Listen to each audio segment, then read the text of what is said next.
Hello friends, তোমাদের সকলকে আমার চ্যানেলে স্বাগত। সকলে কেমন আছো? আশা রাখছি খুব খুব ভালো আছো। আর প্রচুর ঠান্ডা পড়েছে এখন। তোমরা কে কোথা থেকে দেখছো, সেখানে কেমন ঠান্ডা অবশ্যই একটা কমেন্ট করে জানিও। আর আজকে নিয়ে আসলাম অন্যরকম একটা ভিডিও, আর সেটা আশা করি তোমাদের সকলের খুব খুব ভালো লাগবে। কারণ সামনে সরস্বতী পুজো, আর আই মেকআপটা সকলেই পছন্দ করো। আই মেকআপের ভিডিওগুলো খুব ভালো লাগে তোমাদের, এর আগের ভিডিওগুলোতে তোমরা বলেছো।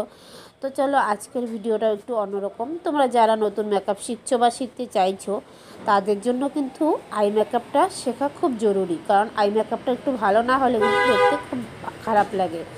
তো চলো, আজকের ভিডিওতে দেখাচ্ছি একটা কাট ক্রিজ আই মেকআপ। আর কাট ক্রিজটা তোমরা কিভাবে করবে, পুরো আইয়ের মধ্যে কালার না লাগিয়েও সুন্দরভাবে কিন্তু কাট ক্রিজ করা যায়। আর সেটাকেও আরেকটু অন্যরকমভাবে কোনো ডিজাইন যাতে করলে ভালো লাগে, সেই রকম একটা ডিজাইন কিন্তু তোমাদের সাথে আজকে শেয়ার করছি।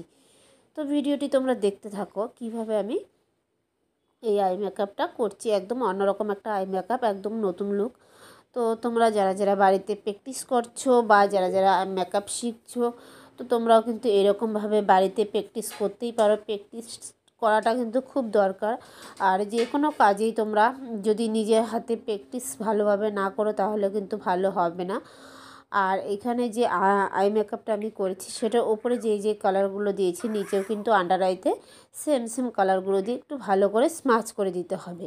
আর এই রকমভাবে যদি তোমরাও বাড়িতে প্র্যাকটিস করো আই মেকআপ, তোমরাও কিন্তু নিত্য নতুন ডিজাইন করে কিন্তু আই মেকআপ করতে পারবে। আর সেটা দেখতে কিন্তু বেশ ভালোই লাগে।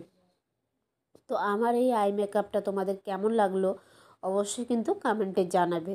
আর দেখো, যেহেতু ল্যাশ আগে পরাইনি, একটু পরে পরেছি। আর ল্যাশ পরিয়ে কিন্তু মাস্কারাটা অবশ্যই দিতে হবে। মাস্কারা দেওয়ার পর আই কিন্তু আরও বেশি সুন্দর লাগে দেখতে। তো তোমরা দেখো কত সুন্দর লাগছে এখন আই মেকআপটা।